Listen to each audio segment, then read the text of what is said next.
Baik, teman-teman, selamat datang kembali di Daily GT Coaching Clinic bersama saya Bayu Asta dan tentunya dengan praktisi di lapangan ya, tentunya dengan bidang-bidangnya masing-masing.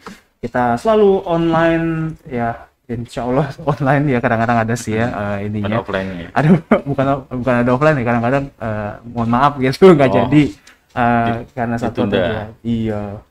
Eh, Kali ini tentunya di hari Jumat dan Selasa ya. Kadang-kadang Pak Taufik ada di hari Selasa. Kita membahas soal ekspor logistik. Selamat datang kembali Pak Taufik. Selamat datang Mas, selamat pagi. Apa kabar? Alhamdulillah baik. Sehat ya? Sehat, alhamdulillah. Semoga juga teman-teman sehat-sehat semua.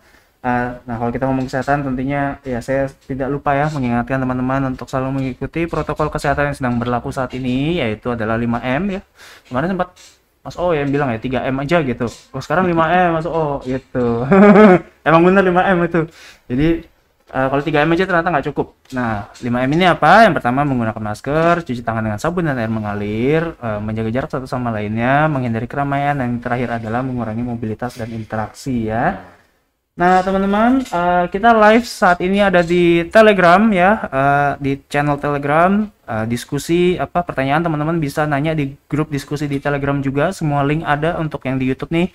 Nah, mau join gimana? Semua ada di deskripsi videonya ya. Jadi teman-teman tinggal diklik aja.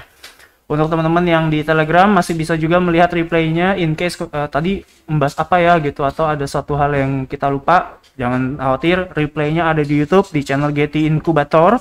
Jadi teman-teman yang belum subscribe juga silakan subscribe. Kita punya playlist Getty Coaching Clinic ini dimasukin semua urutannya. Jadi teman-teman tinggal klik playlistnya aja, tinggal nonton. Makanya jangan lupa subscribe. Dan juga ada intisarinya. Mungkin teman-teman kayak yang kemarin ngebahas apa itu satu hal yang mungkin menjadi intisari ya, itu ada juga playlistnya. Jadi teman-teman jangan lupa subscribe to Getty Incubator. Nah, kita masuk ke sesinya, yaitu sudah mulai ada pertanyaan juga, sudah ada masuk pertanyaan. Kita mungkin langsung aja Pak masuk ke pertanyaannya dari Mas Rahmat Hidayat. Apakah orang yang nggak bisa bahasa Inggris? Ya, itu mungkin ada dua pertanyaan di sini, tapi saya bisa jadi dua ya. Apakah orang yang nggak bisa bahasa Inggris atau mungkin bahasa Inggrisnya kurang baik itu bisa jadi eksportir atau enggak? Kalau ngomong logistiknya. Ya. Kalau bicara logistik sebenarnya ini terima kasih ya atas pertanyaannya Mas Rahmat ya. Kalau terkait dengan ekspor logistik ataupun dunia logistik sebenarnya tidak menjadi hambatan untuk bahasa. Ya. Hambatannya bukan utamanya bukan di bahasa sebenarnya. Gitu. Tapi karena sekarang kan udah canggih ya. Apapun bisa kita translate gitu kan. Iya. Ya kan. Jadi dalam artian oke lah kita bahasa itu kan ada tiga ya. Ada tulisan, ada speaking ya kan, dan ada juga reading kan. Nah itu kalau sekarang kan kalau kita komunikasi kan berarti ada dua, teks atau verbal gitu kan. Kalau misalkan berarti masalahnya hanya di verbal, tapi kan kita masih bisa menulis kan, dalam artian masih bisa berbicara dengan bahasa Indonesia di aplikasi tertentu, lalu aplikasi itu akan mentranslate bahasa ke dalam bahasa Inggris. Itu tinggal copy paste, saya rasa nggak ada masalah. Sebenarnya bisa-bisa aja bisa, ya. ada masalah. Karena banyak juga dari pemain-pemain eksportir yang saya tangani itu dia mendapatkan, terutama di daerah ya, UKM-UKM di daerah seperti pengrajin furniture dari kayu-kayu jati di Jepara, di Blora gitu, itu mereka mostly hampir semuanya nggak bisa bahasa Inggris. Tapi pangsa pasar mereka ekspor gitu. Bisa betul aja, ya. Karena mereka coba pakai translate itu via teks ya istilahnya. Via teks. Dan pastinya dia akan dibantu oleh forwarder juga kan. Iya. Dan forwarder biasanya umumnya sudah bisa bahasa Inggris. Iya. Gitu. Ini ya ada translatornya. Iya betul. Satu hal kan gitu ya, kalau kita terutama kan kalau logistik atau ekspor mungkin lebih tepatnya ekspor kan pasti bisnisnya lebih besar, nilainya lebih besar untuk membayar misalnya sampai dibutuhkan translator gitu ya, itu juga nggak jadi masalah. Biasanya ke mereka kalau komunikasi itu by email biasanya. Nah kalau by email nggak dibutuhin juga, nggak diburu-buru juga sebenarnya. Apalagi antar negara ya, mereka kan beda waktu kan. Misalkan Amerika dengan Indonesia gitu kan. Bedanya 12 jam. Beda 12 jam. Jadi kita masih bisa punya waktu untuk mentranslate pertanyaan dia atau apapun yang ada di email itu, dan kita jawabnya bagaimana dalam Indonesia, kita translate lagi. Ini saya notice banget Pak Taufik waktu iseng-iseng buka websitenya Alibaba gitu ya. Ini mungkin ranahnya kacut cuman nggak apa. saya lihat bahasa Inggrisnya itu agak berantakan, gitu kan, kelihatan bahwa strukturnya aneh. Saya langsung, oh ini kayaknya copy pastean dari Google Translate. Dari Google Translate. Tapi kan yang penting nyampe. Iya, betul. Ya, yang informasinya. Sekarang kan ada beberapa, selain Google Translate juga ada beberapa aplikasi yang mendekati apa namanya, mendekati tensisnya itu fungsi lebih bagus gitu. Kalau Google Translate kan kadang-kadang masih suka berantakan ya. Contohnya apa tuh, Pak? Saya lupa deh websitenya apa gitu. Oke, Google Translator atau nggak apa itu. Saya pernah. Algoritmanya lebih bagus secara sentence. Betul. Jadi dia melihat ke tensisnya. Gitu. Karena kebetulan saya download aja tapi saya lupa nama aplikasi. Oh, dia download ya di HP. Dia download. Jadi dia terkoneksi sama Word sama Excel gitu. Jadi kalau misalkan terutama Word gitu. Jadi kalau misalkan kita texting dalam bahasa Inggris, dia akan meng-highlight kata-kata yang kurang benar. Oh, saya pernah lihat iklannya, Deng. Iya. Saya baru ingat, dia nge-highlight nanti merubah tensesnya gitu. Ini nggak pas nih dipakai. Tapi premium tuh dia, iya, tapi dia hanya memberikan warna aja, highlight di warna aja. Iya. Kalau kita klik di tombolnya di desktop, itu dia akan merubah semuanya. Tuh. Gitu. Oh, satu kalimatnya. Iya. Iya. Kita blok gitu. Berarti benar gitu. Saya lihat iklannya, cuman lupa juga tuh namanya. Itu aplikasi di komputer ya? Iya, itu kita dulu ada aplikasi tertentu, dia akan koneksi ke media-media yang kita pakai. Tapi sebenarnya itu udah bagus banget. Dalam artian sebenarnya Google Translate pun udah mencukupi ya? Udah cukup. Nah, juga sebenarnya di negara tujuan juga mereka juga bahasa Inggrisnya nggak bagus-bagus. Belum tentu, apalagi di China gitu kan. Yang negara-negara yang notabene bahasa ibunya itu bukan bahasa Inggris. Ya. Itu udah dipastikan kayak Eropa itu bahasa Inggrisnya juga berantakan juga. Iya loh. Ternyata iya loh. Nggak semuanya ya. Ternyata nggak semuanya ngerti. Jerman, Prancis segala macam itu bahasa Inggrisnya juga. Saya diceritain sama banyak lah orang-orang yang travel gitu ya. Kalau misalnya ke Prancis gitu, kita kan hanya international nation gitu, gimana kayak Paris gitu, bacanya pai. Malah sebenarnya kalau orang bule sendiri, kalau kita terlalu tensis banget, dia juga bingung gitu. Dan dia sebenarnya memberikan apresiasi. Bahasa Inggris kamu bagus ya, gitu. Soalnya dia jelek. Sama aja kayak misalkan saya ngobrol dengan Mas Bayu menggunakan bahasa Indonesia yang ejaan yang benar gitu loh. Yang disempurnakan, aneh kan sebenarnya. Iya. Kita udah ini sudah casual mungkin, walaupun masih mungkin inilah ya yang sopannya gitu. Tapi kalau yang ini banget kan baku banget, aneh gitu kan. Mungkin teman-teman yang belum pernah ketemu bule baru bisa bahasa Indonesia tuh ya. Aneh banget sih. Ini jadi cerita intermezzo ya. Betul. Apa? Cuman saya pernah tuh waktu di kuliah ada bule lah, exchange student gitu kan. Dia mau ke warkop, Pak. Masan Indomie lah. Ya, mie instan ya, Indomie. Enggak apa-apa, sebut aja. Dia pesan ke A-nya gitu ya, A warkop gitu. Dia udah tahu AA gitu ya, udah tahu A-nya. Indomie goreng gitu kan, dengan logatnya, tapi Indomie goreng satu gitu. Terus sama A-nya ditanya cabe gitu kan, cabe enggak, pakai cabe enggak gitu ya, ngomongnya pakai cabe gitu. Nah dia tuh kayaknya belum ngerti maksudnya pakai cabai atau pedes atau enggak gitu. Terus dia bingung, pakai cabe maksudnya gimana? Saya bilang, maksudnya lu bilangnya pedas apa enggak gitu. Tapi saya bilang gitu kan, pedas apa enggak? A-nya bilang pedas apa enggak, dia tambah bingung lagi gitu. Sambalnya sedikit saja gitu dia. Akhirnya dapat gitu kan. Itu bakunya minta ampun gitu. Jadi Mas Rahmat nggak usah takut kalau misalkan nggak nggak bisa bahasa Inggris ya. Masih banyak media yang lain yang bisa mentranslate gitu. Ini satu tips nih buat dari saya nih, Pak Taufik, boleh ya? Jadi kalau misalnya ini HP gitu ya, kita kan juga bisa Google Translate itu ada aplikasi. Kalau yang di Android ada aplikasinya, Android dan iPhone. Itu bisa pakai kamera. Jadi kalau tulisannya ternyata kita dapat tulisan, terus kita bingung bacanya, bahkan gimana nih translate-nya bingung, itu juga bisa pakai HP itu diarahin kameranya ya. Jadi langsung di tempat gitu. Itu bisa. Tapi memang harus connect internet. Banyak cara sekarang, udah canggih. Iya, udah canggih banget sekarang ya. Itu udah gampang banget. Dulu waktu pertama kali muncul fitur itu juga magic banget, Pak. Jadi kalau kita travel keluar kan pakai HP, tinggal ini jalan apa ya, lihat di HP gitu. Itu tinggal banget. ada teks ini maksudnya apa ya, tinggal di scan bahasa Indonesia. Oke, selanjutnya pertanyaan berikutnya adalah kayaknya pernah dijawab tapi boleh kita Diulang lagi. menjawab kembali ya, soal kalau nggak punya produk itu bisa nggak menjadi seorang eksportir gitu. Oke. Sama aja pertanyaan gini, saya mau jualan tapi nggak tahu jualan apa. Ya, Gitu. Jadi memang bisa aja selama kita nggak punya produk, tapi kita menggandeng UKM atau menggandeng produsen-produsen tertentu yang memang punya produk seperti itu. Itu malah membantu sekali dalam artian biasanya kan kalau UKM itu kan hanya fokus di produksi aja. Iya, Ya kan? Dia tidak tidak memikirkan untuk ekspor dan tidak tahu untuk ekspor ya. Dan kebanyakan afiliator kita atau peserta yang selesai pelatihan untuk ekspor itu mereka juga nggak punya produk, tapi mereka mencari UKM mana yang produk. Tapi sebelum mencari, dia lihat dulu potensinya, kira-kira yang lagi happening apa nih, yang bisa diekspor apa nih. Misalkan furniture misalnya, furniture nih bagus nih pasarnya di Jerman nih gitu. Saya lihat harganya lumayan bagus dengan produksi begini aja. Di Indonesia misalkan cuma 1 juta, tapi di Eropa bisa 20 juta gitu. Nanti kan misalnya seperti itu. Tapi saya nggak punya furniture. Oke, berarti kita sudah tahu gitu. Sudah tahu produknya apa nih yang bagus. Itu yang lebih tepat seperti itu. Gitu loh. Jadi nggak ada masalah saya nggak punya produk, tapi harus riset pasar dulu. Gitu. Riset pasar dulu, apa kira-kira produk apa yang laris di luar negeri. Demand-nya ada. Demand-nya ada, harganya juga bagus. Nah, kita mulai cari. Itu kalau mau searching. Produsen mana yang produksi itu.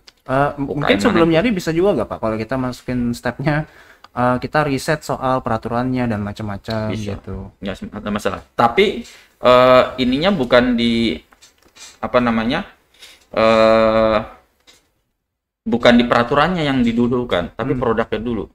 Karena peraturan ini produk.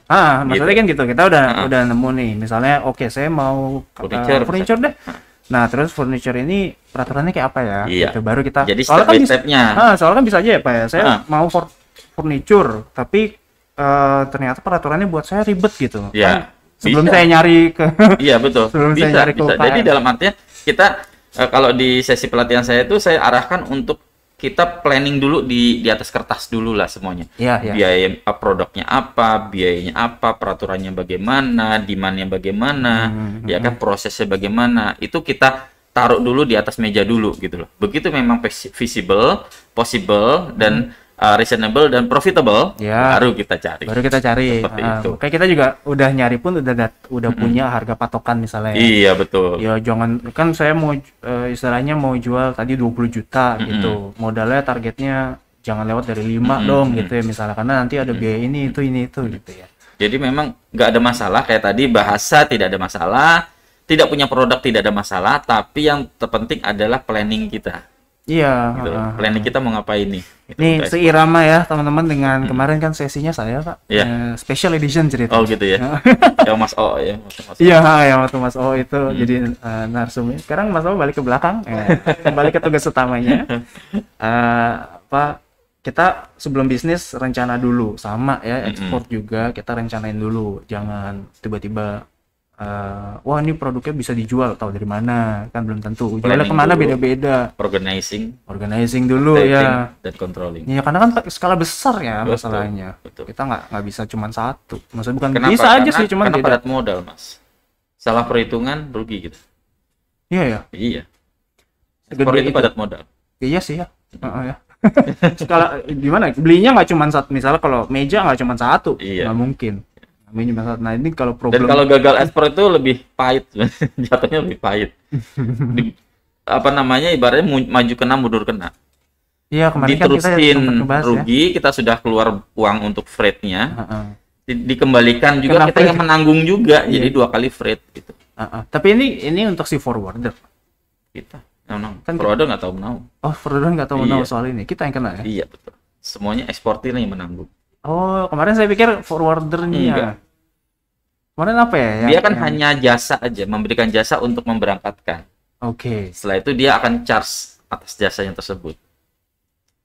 Terlepas daripada barang itu gagal diterima di sana dan harus kembalikan. Dia diinformasikan, Pak gagal. Tapi bukan karena saya. Gitu. Bukan karena si forwarder. Kalau karena si forwarder? Kalau karena si forwarder itu ada dealnya, dilihat, ya, kan ada juga. Misalkan barang ini rusak, misalkan dia terimanya bagus, tapi kita salah handling segala macam, akhirnya rusak, kontainernya jebol atau kecelakaan di jalan. Nah itu kan berarti urusannya di kita kan. Iya. Karena barang itu ada di tangan kita. Iya.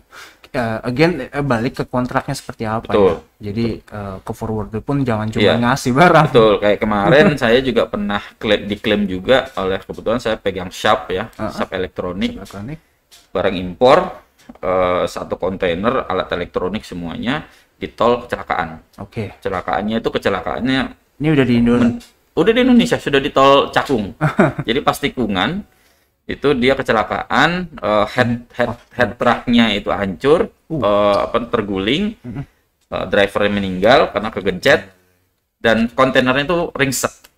Secara otomatis ringsek sampai ke dalam. Itu kebantu. Begitu kita balikin lagi, taruh ke gudang, kita bongkar dengan kondisi yang memang ringsek itu, barang kita keluarkan, hancur di dalam. Nah, itu baru tanggung jawab forwarder. Si pengangkut. Gitu. Nah, forwarder pun juga dia akan lihat lagi tracking ini punya siapa. Punya dia atau punya vendor. Kalau punya vendor berarti vendornya tanggung jawab. Gitu. Tapi itu udah di urusannya dia. Betul. Intinya, dan ini pun karena ada kontrak seperti itu. Betul. Jadi dilihat dari tanggung jawabnya ada di mana. I see. Kerugian bisa ya kejadian. Saya jadi ingat soalnya waktu itu kasus besar kapal apa tenggelam. Saya lupa tapi isinya. Kalau nggak salah isinya tuh alat-alat komputer apa ya sih, spare part komputer. Makanya saya nerima berita itu. Itu pentingnya asuransi. Ya. Jadi kalau misalkan barang itu sudah terasuransi, itu bisa dikurangi. Benar juga. Dalam artian kerugian finansialnya itu bisa tergantikan oleh pihak asuransi. Ya, kita sering merendahkan atau kayak nganggap nggak penting lah ya asuransi. Kalau pribadi beda soal, betul ya. Tapi kalau bisnis kayaknya asuransi wajib. Tapi asuransi juga harus diingat juga, ada trikinya juga. Ya. Ada asuransi klaimnya mereka apa? Iya, ada asuransi. Kalau kita ngeliatnya gini, ada asuransi yang claimable sama unclaimable. Jadi yang claimable itu memang preminya lebih tinggi, tapi kalau terjadi sesuatu kita diganti. Iya. Betul. Itu masuk ke dokumen ekspor. Tapi unclaimable itu hanya untuk keperluan dokumen ekspor. Kalau terjadi apa-apa, kita tidak bisa klaim. Karena itu hanya syarat aja di dokumen ekspor. Sebenarnya nggak diasuransikan. Tidak diasuransikan. Cuman ada. Ada ya? Ada. Itu preminya murah karena sekali. Itu wajib ya. Betul. Asuransinya wajib. Tapi kita sebenarnya nggak mau, maka kita menggunakan asuransi ini. Betul. Kalau kita pikir nggak perlu asuransi, tapi di dokumen harus ada asuransi, Mas. Karena kan di Indonesia ini kan CIF, Cost Insurance and Freight. Cost-nya sudah ada, freight-nya udah ada, insurance-nya mana? Gitu. Nah, itu mau nggak mau kita harus. Nah, itu kebanyakan pemain-pemain yang tidak ada asuransi kan dia akan bayar claim unclaimable. Asuransi unclaimable dalam artian paling 150.000. Gitu. Tapi kalau ada apa-apa nggak bisa diklaim. Ya, resikonya. Tapi kalau juga ya. Kalau dia claimable ya nggak 150, bisa jutaan. Ya, karena preminya. Ya udah udah beneran premi lah istilahnya. Betul, karena kan dia akan melihat dari harga barang, berapa persennya dari harga barang. Seperti itu. Ya itulah ya teman-teman, memang mungkin nggak semudah itu juga, tapi tentunya ada beberapa hal yang bisa kita lakukan seperti tadi asuransi gitu, itu sangat mengcover kita juga ya. Untuk dalam bisnis sebenarnya menurut saya ya, bisnis apapun harus asuransi. Saya juga di local marketplace pun kemarin baru kena tuh. Jadi istilahnya ada barang rusak di jalan, bukan salah saya lah intinya ya. Packingnya udah benar, pembeli juga nggak mau dong barang rusak. Jadi sama-sama nggak mau. Emang salahnya bukan di kita, salahnya kan ada di kurir. Nah, kurirnya langsung istilahnya kita pembeli komplain, saya menolak, pembeli ditanyain sama pihak Tokopedia ini dalam hal ini. Ya. Kemudian ngajuin asuransi, klaim, gitu aja ya udah beres. Jadi teman-teman juga nggak loss. Tapi ngajuin asuransi sebelumnya kan? Sebelumnya sudah tercover asuransi kan? Sudah. Jadi memang makanya teman-teman, maksudnya gitu Pak, kalau di local marketplace kan ada pilihan. Kita wajib apa enggak nih asuransiin. Kalau saran saya semua diwajibin aja. Jadi biayanya kan kecil ya. Maksudnya cuma Rp100. Nggak gede lah. Pakai presentasi dari harga jual dari sih. Harga aja. cuman kecil banget lah gampangnya. Nah, teman-teman kalau juga ternyata saking mepetnya margin, kayaknya lebarin sedikit lebih baik ya kalau ternyata kena asuransi. Ya, karena itu sangat bermanfaat sih di saya Tapi juga. orang juga mau ngeliat mau ngeklaim asuransi, aduh, saya beli barang cuma 15.000 di asuransi biasanya seperti itu. Iya, memang Iya kan? rasanya seperti itu sih. Tapi gimana ya? Kalau dari saya sih sebenarnya nggak ada masalah. Karena akhirnya toko sebelah juga harus pakai asuransi, Betul. toko sana asuransi. Jadi mau nggak mau beli gitu. Oke, kita lanjut. Pertanyaan berikutnya, kalau mau ekspor kalau mau ekspor itu urus izin dulu apa nyari negaranya dulu? Ya tentunya nyari negara dulu ya. Iya. Gini, Langkahnya, Pak, langkah ekspor sebenarnya kita harus tahu dulu urutannya. Oke, Ya urutan kan? secara Urutannya besar ya. adalah pertama niat dulu nih, niat saya mau ekspor. Itu yang pertama. Yang kedua adalah saya mau ekspor apa. Baik, nyari barang. Itu harus riset dulu. Riset Nah, barang. kayak tadi, saya nggak punya barang. Berarti kita harus riset dulu. Kira-kira barang yang ini apa nih gitu loh. Entah itu ekspor atau mau impor gitu kan. Kita barangnya apa nih. Nah, yang berikutnya adalah peraturan yang menyertai dari kegiatan ekspor tersebut. Misalkan kita ekspor furniture, Ya, peraturannya bagaimana nih, gitu loh. Jadi ibaratnya kita gelar dulu di atas meja dulu nih semuanya nih, biayanya bagaimana segala macam. Nah, terlepas daripada legalitas itu nanti, Oke. ya tergantung, depend on dari jumlahnya yang mau kita kirim apa. Kalau kita kirim sampel nggak perlu pakai legalitas. Kirim pakai sampel nggak perlu. Kirim sampel nggak perlu legalitas. Oh sorry, iya. Iya kan? Iya. Kita tinggal telepon aja, misalkan perusahaan kurir ya, bukan forwarder ya, perusahaan kurir, Kirim. kayak ya yang DHL. internasional ya, DHL, TNT, FedEx segala macam apapun. Nah itu seperti itu. Udah kita kirim aja. Itu biasa pakai KTP aja cukup. Tapi begitu ada repeat order, itu yang harus diantisipasi. Begitu ada repeat order dan jumlahnya besar, Anda harus punya legalitas. Nah, mungkin kuncinya di situ ya, karena Iya. jumlahnya besar ya. Kalau kita jumlah kecil, kita nggak banyak dokumen yang diperlukan ya. Enggak. Paling cukup hanya invoice packing list aja yang wajib. Invoice packing list, RW bill kalau udara, BL kalau laut, tapi itu kan dari pelayaran atau dari maskapai penerbangan. Mungkin jumlah Dari kita yang... cuman invoice packing list sama kita lihat lagi nih barang ini kena aturan enggak gitu. Kena lartas nggak, atau kita sebutnya lartas ya, larangan dan pembatasan. Ya. Gitu. Oke. Kalau misalkan kena, ya dipenuhi dulu. Ya kan, kalau nggak Syaratnya. iya syaratnya. Contoh misalkan saya ngirim bunga hidup misalkan, atau tanaman, entah itu hidup atau mati, tanaman ya. Bunga kering gitu kan, tapi udah dibunga gitu dari tanaman gitu kan. Kirim itu harus ada pitonya. Ya, ada dokumen namanya pito ya. Untuk pito sanitari. Nah, kita urus dulu pito sanitari. Tanpa pito nggak akan bisa berangkat. Baik di Indonesia pun maupun di negara tujuan nantinya. Karena di negara tujuan untuk tanaman hidup semua sepakat seluruh dunia harus ada pito sanitari. Pertanyaan saya, sampelnya nggak perlu pito? Sampelnya butuh pito. Sampelnya pun butuh pito? Butuh pito. Makanya tergantung dari itu tadi urutannya. Pertama adalah produk apa yang mau kita ekspor. Makanya kita riset dulu. Betul, riset dulu nih, baik itu harganya, demand-nya, aturannya, itu harus kita riset dulu. Gitu kan? Ketahanan ekspornya. Betul. Jadi misalnya saya mau ternyata di Belanda butuh bunga hidup banyak nih. Di Indonesia ada, di Belanda nggak ada. Berarti ini bagus nih. Kayak di Kediri itu kan banyak tuh bunga-bunga yang tidak ada di Belanda yang permintaan banyak, Mas. Saya ada teman di Kediri itu ekspor terus gitu loh. Itu memang bunga itu khusus di Indonesia. Dia kirim dalam keadaan hidup. Nah, secara otomatis dia kirim sampel dulu nih. Nah, sampel itu pertama foto. Yang kedua video, yang ketiga dia pengen sampel. Nah, sampelnya itu cuma 1 batang doang, Mas. Gitu loh. Nah, itu pun juga kita konsultasi sama pihak kurirnya, agentnya. Ini butuh apa aja? Butuh apa aja? Dia pasti tahu, Mas. Bu, ini butuh fitosanitari. Oke, kita urus fitosanitari. Nah, biasanya dia juga yang ngurus nantinya. Ya, kita nyediain dokumen. Iya, kita hanya bayar aja biayanya berapa. Gitu. Setelah kirim, berarti ya sudah itu udah ekspornya seperti itu. Gitu. Biasanya seperti itu, makanya ya kita jangan jadi forwarder juga, jadi role-nya satu aja lah. Betul. Yang menyediakan barangnya. Tapi kita harus tahu prosesnya.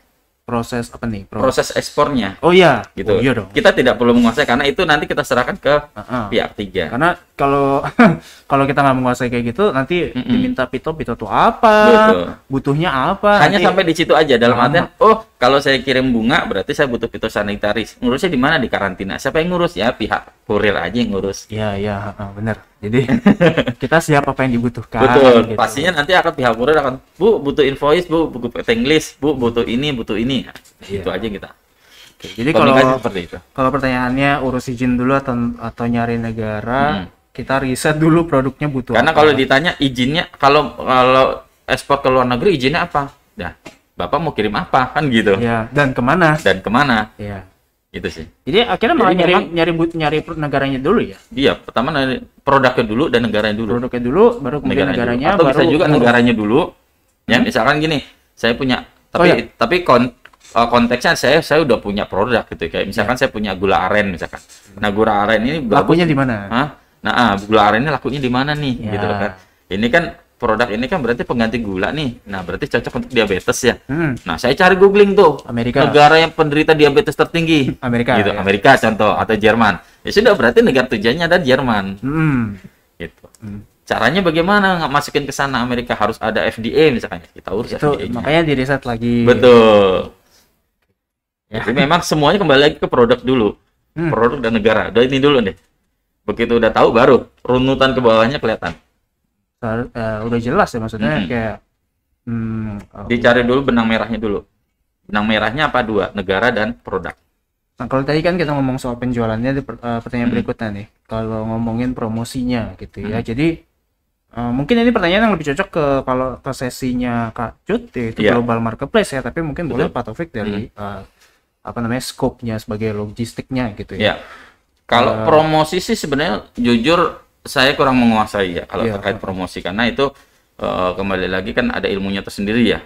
Saya kurang menguasai juga kalau untuk masalah promosinya bagaimana. Nah, kalau Pak Taufik kan tentunya mencari buyer itu pribadi ya, maksudnya dalam artian bukan pribadi. Kita langsung direct ya. Ada macam-macam Mas. Ada yang memang buyernya datang ke Indonesia, kayak di Bali itu. Di Bali itu banyak sekali buyer yang datang ke Indonesia. Atau enggak di Jepara, bayarnya langsung ke Indonesia. Oh, Jepara udah sekarang. Kemarin kita soalnya sempat ngomong soal Jepara nih. Bayar itu datang ke Indonesia.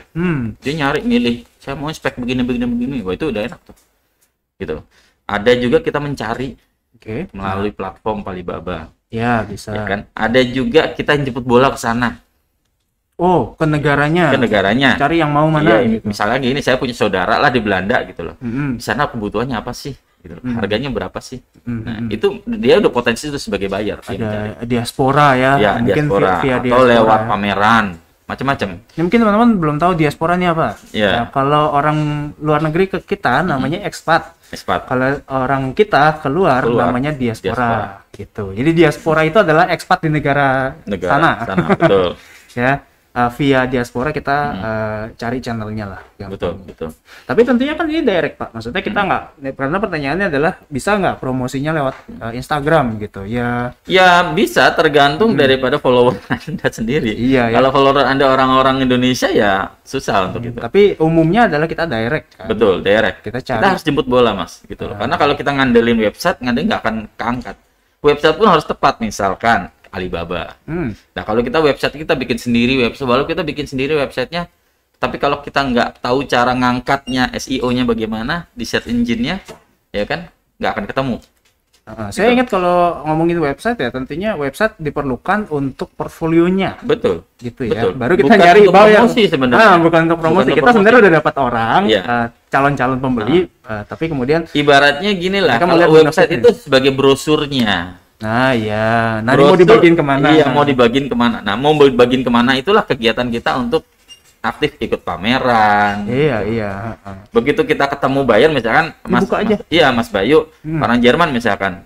Oke, saya sudah punya websitenya, saya sudah punya browsernya. Saya ketemu nih, gitu. Berarti kan dua hal yang berbeda nih, ya kan? Oke, Mas Bayu sebagai buyer, nih silakan dibuka website saya. Ini browsernya, seperti itu. Iya. Ini Instagram saya, baru dia melihat. Gitu. Jadi perlakuannya bukan untuk promosinya. Bukan. Ya? Jadi portfolionya. Portofolio aja. Gitu. Kalau untuk promosi ya kita harus aktif jemput bola. Bisa itu lewat pameran, bisa itu lewat tadi diaspora, ya kan? Bisa kita ya macam-macam. Kalau pameran tuh emang ada rutin gitu Pak? Ada. Tiap tahun ada di Jakarta itu. Nama pamerannya apa? Indonesian Export apa gitu loh. Oh, bahkan apa namanya udah ada Indonesia Export Exhibition. Oh, oke. Di BSD ICE itu. Di BSD ICE ya. Tiap tahun tuh ada. Gitu loh. Oke. Makanya memang kita nempel ke Kadin. Oke. Biasanya ke Kadin, Kamar Dagang Industri, atau ke HIPMI gitu.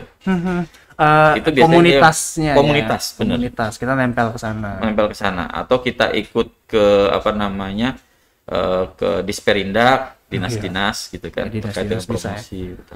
Oke. Kalau di Jakarta ada? Kalau Jakarta ada Disperindak. Oh, maksudnya tadi trade show-nya atau Terusnya ada. Saya suka lihat, tapi apa namanya, itu ya itu komunitas itu Kadin, HIPMI begitu gitu yang biasa kalau mungkin baru mulai kita masuk dulu kali ya di komunitas itu ya. iya betul. Jadi memang dalam hal ini kalau ekspor kita harus aktif, Mas. Harus jangan pasif. Kalau pasif kita nggak bisa. Bener. Beda ya dengan Beda. lokal marketplace. Kalau pasif kita jatuhnya lokal, kita ngarepin orang datang. Itu pun sebenarnya nggak bisa pasif lagi sih, Nggak Pak. bisa. Sekarang udah nggak Kita bisa. aktif tapi Iya. aktif promosi. Mungkin Betul. bentuknya pasifnya adalah nggak benar-benar kos satu-satu gitu. Itu pun ya, ada bentuknya sebenarnya kos Betul. satu-satunya ya. Kita Dalam artian chat gini, satu-satu. kalau misalkan memang kita punya keterbatasan, misalkan saya orang daerah nih nggak bisa ke Jakarta nih segala macam, ya sudah kita manfaatkan media sosial atau manfaatkan website gitu loh. Kita cari di website itu banyak gitu. Iya, tapi Dan tetap harus dan aktif. kemarin pun juga ada yang kita ikut pameran tapi virtual. Oh iya, hah? Ada, ya kan Mas kemarin. Sempat lihat saya. Nah, itu virtual. Sekarang sudah ada kayak gitu. Gitu loh. Jadi kita daftar, kita bayar, tapi virtual semua. Iya. Pamerannya virtual, terus seminarnya virtual, semuanya virtual. Itu sudah seperti itu sekarang. Jadi sampai seakan-akan website itu dianggap sebagai hall pameran. Jadi kita masuk, itu ada hall apa, kita klik di ya. dalamnya ada apa aja. Iya. Kita klik, ada apa aja. Gitu. Mau lihat apa, ini halamannya nanti beda sedikit. Betul. Gitu kan. Nah, ini loh semuanya nanti kamera dan bla bla. Iya. Terus kalau misalkan ada seminar apa, ada webinar apa, kita ikut. Iya. Tinggal klik lagi. Itu sudah seperti Itu unik tuh. Emang kemarin saya lihatnya, maksudnya virtual nih gimana? Saya cuma ngebayanginnya Zoom call doang gitu kan. Iya. Enggak gitu. Saya kemarin Lebih canggih. sempat ikut gitu, oke. sekarang udah seperti ini ya. Dan itu ekspor. Itu ekspor, itu pameran ekspor, exhibition. Dan yang ikut itu perusahaan-perusahaan luar negeri. Ya, di situ tentunya ngumpul ya, buyer dan seller ya. Iya, ngumpul semuanya. Itulah, berarti Banyak kita situ. aktif ya. Makanya kita harus cari tahu nih kalau memang kita niat ekspor ya. Mm-mm. Gitu. Kalau dibilang hambatan ada pasti. Cuman jangan takut karena semua ada solusinya. Udah gitu aja. Ini pembahasan kita kemarin juga nih, Betul. bisnis apapun pasti ada ya, Pasti. ada modalnya, ada Iya. biaya yang keluar, ada juga effort yang keluar, Karena macam-macam. Itu udah standar. Bisnis sama dengan rugi, Mas. Iya. Hmm, Kalau bisnis tuh nggak ada yang untung. Pasti Oke. rugi. Gitu loh. Efeknya untung. Begitu Oh, aja. oke. Jadi side impact-nya itu untung. Boleh. Tapi core bisnisnya itu adalah rugi. Oh. Jadi kalau orang mau berbisnis berarti lu harus siap rugi. Kalau mau nggak siap rugi ya sudah jangan berbisnis. Gitu. Rugi dulu di awal, Iya, maksudnya ya, pasti. untuk Pasti. mendapatkan akibat, Heeh, yang mana akibatnya adalah untung. betul. Boleh. Saya awalnya sempat mau protes sih, gitu. Bisnis kok rugi? Enggak ya. Gitu. Berarti kita tinggal, mungkin buat teman-teman yang pengen tahu, bisa ya Google dengan kata kunci pameran ekspor gitu. Pameran ekspor. Pameran ekspor. Banyak. Biasa memang di Jakarta, Jabodetabek. Iya. Mungkin kota-kota besar ya. Atau enggak Surabaya gitu. di tiap provinsi biasanya ada. Kayak provinsi biasanya Provinsi ada. Kayak Oh, kemarin kan di Padang itu kan. oh iya, kemarin di Padang. Iya, bener. Padang di Bukit Tinggi kan. Iya, Kemarin. yang Pak Ma'ruf Amin Pak datang. Arif Amin datang. Cuman kan memang nggak tiap tahun. Iya. Memang tergantung dari itunya sendiri. Baik, ya kalau yang tiap tahun di Jabodetabek, Iya. pusat perdagangan Iya. semua gimana Tapi ya? kalau misalkan orang-orang daerah itu sebaiknya harus punya produk, Mas. Oke, Gitu. udah Karena bawa kan, dulu ya. Iya, sebaiknya punya produk yang sudah mulai tipikal dari khas daripada daerah itu apa. Itu yang mulai diangkat gitu. Oke, kita mungkin bisa membahas kali yang lebih. Iya, Saya betul. kalau kemarin kita capek juga ya membahas banyak hambatan-hambatan Betul. yang enak-enak nih yang bisa kita Iya, jual. Iya, Jepara udah jelas, ukiran. ukiran. Oke, Semarang apa Pak? Kalau Semarang itu ya masih di makanan sih ya, di kerajinan batik Lumpia. gitu kan. Iya, makanan juga. makanan, batik, segala macam. Oh, kalau makanan Pak, mungkin tips buat teman-teman banyak nih yang teman-teman UKM kan banyak yang bisnisnya makanan ya. Iya. Mungkin bukan makanan dalam kemasan, misalnya kayak kacang-kacangan atau snack dalam plastik kemasan gitu. Kalau yang cenderung segar kayak tadi lumpia gitu, kita paling mikirnya kan frozen ya. Betul. Itu rentan nggak sih Pak? Rentan. Cukup rentan ya. Cukup rentan. Biasanya karena kita harus hitung lagi, harus pandai berhitung dalam posisi frozen ini akan tahan berapa lama? Frozen pun juga ada ketahanannya. Ada, iya. Ya. Kalau misalkan memang dalam tahan berapa lama dengan suhu berapa? Karena begitu suhunya tidak mencapai situ, otomatis dia turun. Umurnya langsung hilang. Betul. Ya. Biasanya Pak Taufik pernah menghandle makanan? Iya. Pernah ya? Waktu di PLI kemarin kan gitu. Oh gitu? Seluruh kan perishable, semuanya barang-barang. Oh perishable ya? Oh perishable. iya. Ekspornya ikan dari hidup, segar, mati tapi segar ya. Terus ada frozen, ada kering. Itu waktu kita kirim apa pakai kirimnya termasuk kulkasnya gitu Pak? Medianya. Iya, medianya. Medianya iya, tapi untuk kemasan secondary, tertiary packagingnya enggak. Oke. Kayak styrofoam. Kurang paham saya. Kayak gini, misalkan saya kirim beku ya, baik, makanan beku. Di dalam itu memang sudah ada dry ice-nya, tapi jumlahnya sedikit. Iya, nggak bertahan lama juga sih itu. Dalam artian gini, tergantung kayak kemarin saya ikan hiu. Ikan hiu beku itu tidak di packing. Jadi ikan hiu itu memang sudah beku. Jadi saya loading ke dalam kontainer itu ya sudah saya masukin begitu aja. Nggak pakai packing? Nggak pakai. Jadi rusak. Sudah beku. Jadi kayak batu begitu. Saya lempar-lempar ke dalam aja, tumpuk semuanya. Benar. Ditumpuk dan dikasih paling pelapis aja buat biar nggak kotor. Buat nahan biar nggak jatuh gitu kan pada saat dibuka kontainer. Dan kotor mungkin biar nggak kotor ya. Gitu aja.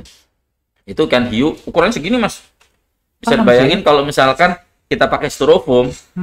Nah, step pertama styrofoamnya nggak kuat, ya pasti akan jebol.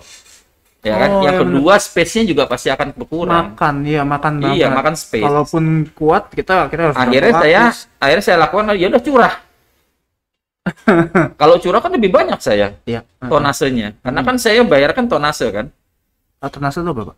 Berapa ton? Oh, ton. Saya bayarkan tonase. Kalau tonasenya itu kan plus dengan styrofoamnya. Iya, semua. Gitu. Jadi kalau bisa bayangin satu styrofoam cuma isi satu, ya berapa ratus styrofoam saya ini. Kalau ditimbang berapa? Ya kan? Padahal itu kebuang gitu kan. Makanya ya sudah disetting pada saat di cool warehouse-nya, cool storage-nya itu berapa? Minus berapa? Misalkan minus 35 atau minus 25 misalkan ya. Ya sudah, itu harus di treat yang sama di kontainer tersebut. Kontainer tersebut kita setting minus 25 dulu sebelum tiba. Pertanyaan saya adalah kontainer itu di setting minus 35 dikasih apa? Emang punya pendingin, ada mesinnya. Oh, paham. Makanya kenapa ada beberapa lihat kontainer di sini ada menonjol. Ada kayak AC-nya. Iya, itu adalah ininya, outdoor-nya. Gitu. I see. Outdoor-nya. Dan itu dicolok ke genset. Ya. Jadi di trailer itu ada genset mininya.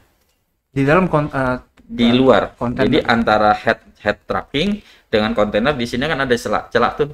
Dia taruh genset mini di situ. Unitnya dicolok plug. Setelah masuk ke itu udah dingin pada saat kita ambil kosongan kontainernya. Iya. Jadi begitu sampai ke gudang kita itu udah dingin. Masih dingin, dan kita masukin masih dingin. Begitu kita buka itu udah dingin sekali, masukin tutup seal, dingin lagi. Berangkat ke port itu masih kecolok. Begitu kita mau naikin ke ke kapal, itu dilepas, di kapal di plugging lagi, Mas. Oh gitu. Iya. Berarti semua kapal sebenarnya udah menyediakan ya. Sudah menyediakan. Dia sudah ada kapasitas berapa slot untuk untuk river container. Sebetulnya river container. Refrigerator ya maksudnya ya. River. Jadi misalkan untuk kapal tujuan ke Singapura misalkan, jenis kapalnya ini misalkan Baruna misalkan ya. Dia sudah menyediakan misalkan ada 10 atau 20 slot plugging. Jadi dia akan jualan river containernya cuma 20 slot. Nggak boleh lebih. Itu ini. Kurang dia rugi, lebih dia rugi juga karena dia harus bayar klaim kan. Iya. Satu hal kita pasti fee-nya lebih ya. Betul. Kalau yang refer ya. Ya, lebih mahal. Lebih mahal. Dan kalau terjadi apa-apa atas barang itu, kita akan minta laporan ke pihak pelayaran. Karena di pelayaran itu ada grafiknya, Mas. Monitoringnya ada. Monitoring suhunya ada. Gitu. Tanggal sekian, dia misalkan seminggu nih perjalanan. Di seminggu itu, di setiap hari itu ada terminnya waktunya. Dari jam berapa sampai jam berapa itu muter terus. Wow. Itu harus termonitor semuanya dan itu elektronik. Jadi udah nggak bisa adu mulut ya. Iya. Karena waktu itu saya pernah terima barang di Jakarta itu udah busuk dan airnya udah keluar semua tuh udah bau lah gitu kan. Saya datang ke ke pelayaran, saya minta reporting log river monitoringnya. Oke, terus memang benar di mereka. Kita lihat emang ada mati di situ, ada berapa jam. Gitu. Dan itu cukup signifikan untuk mencairkan barang dalamnya. Jadi wajar aja kalau misalkan sampai banjir keluar karena dia sempat meleleh. Iya, gitu kan. Sempat meleleh dan itu udah kering lagi, nggak ada airnya. Itu airnya. pasti ada pembusukan langsung. Iya, dan udah nggak ada air es batunya lah istilahnya. Jadi nggak terus kondisinya kembali ke biasa, nggak bisa. Itu udah nggak ada. Dan itu nggak bisa diangkat langsung. Nggak bisa, sulit. Iya. Jadi otomatis selama perjalanan itu udah suhu panas. Aduh. Udah kayak bangkai. Dan itu ya tentunya mereka yang tanggung jawab ya. Betul. Ya, karena itu tanggung jawabnya ada di pelayaran.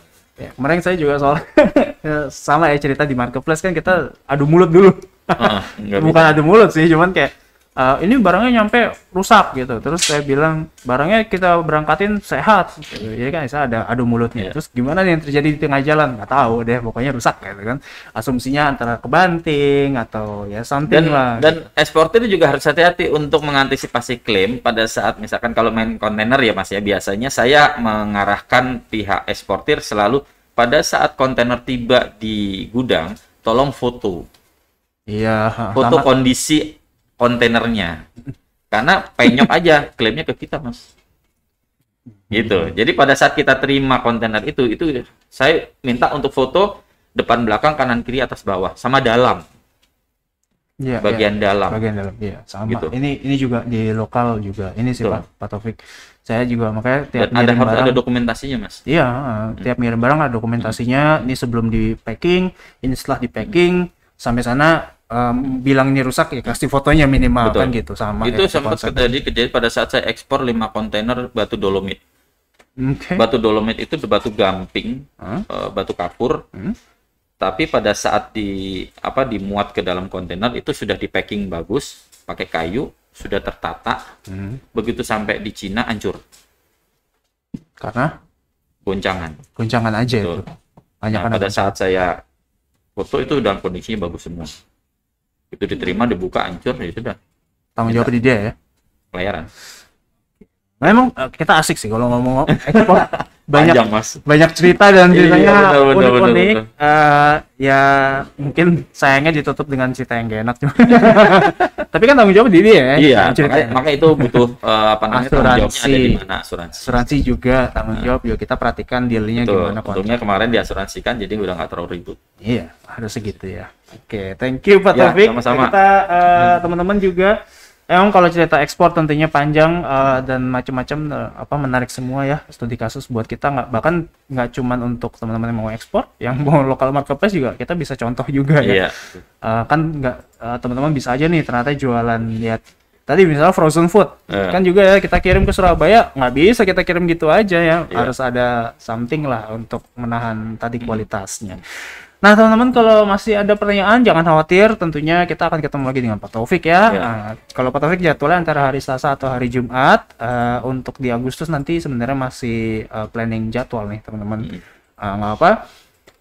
Tentunya teman-teman kita di daily coaching clinic ini namanya juga daily, jadi kita berjalan tiap hari dengan topik yang berbeda-beda, narasumber yang berbeda-beda. Untuk teman-teman yang mau join yang di YouTube nih, yang mau join, linknya semua ada di video description. Teman-teman mau gabung ke channelnya untuk nonton dan gabung ke grup diskusinya untuk bertanya.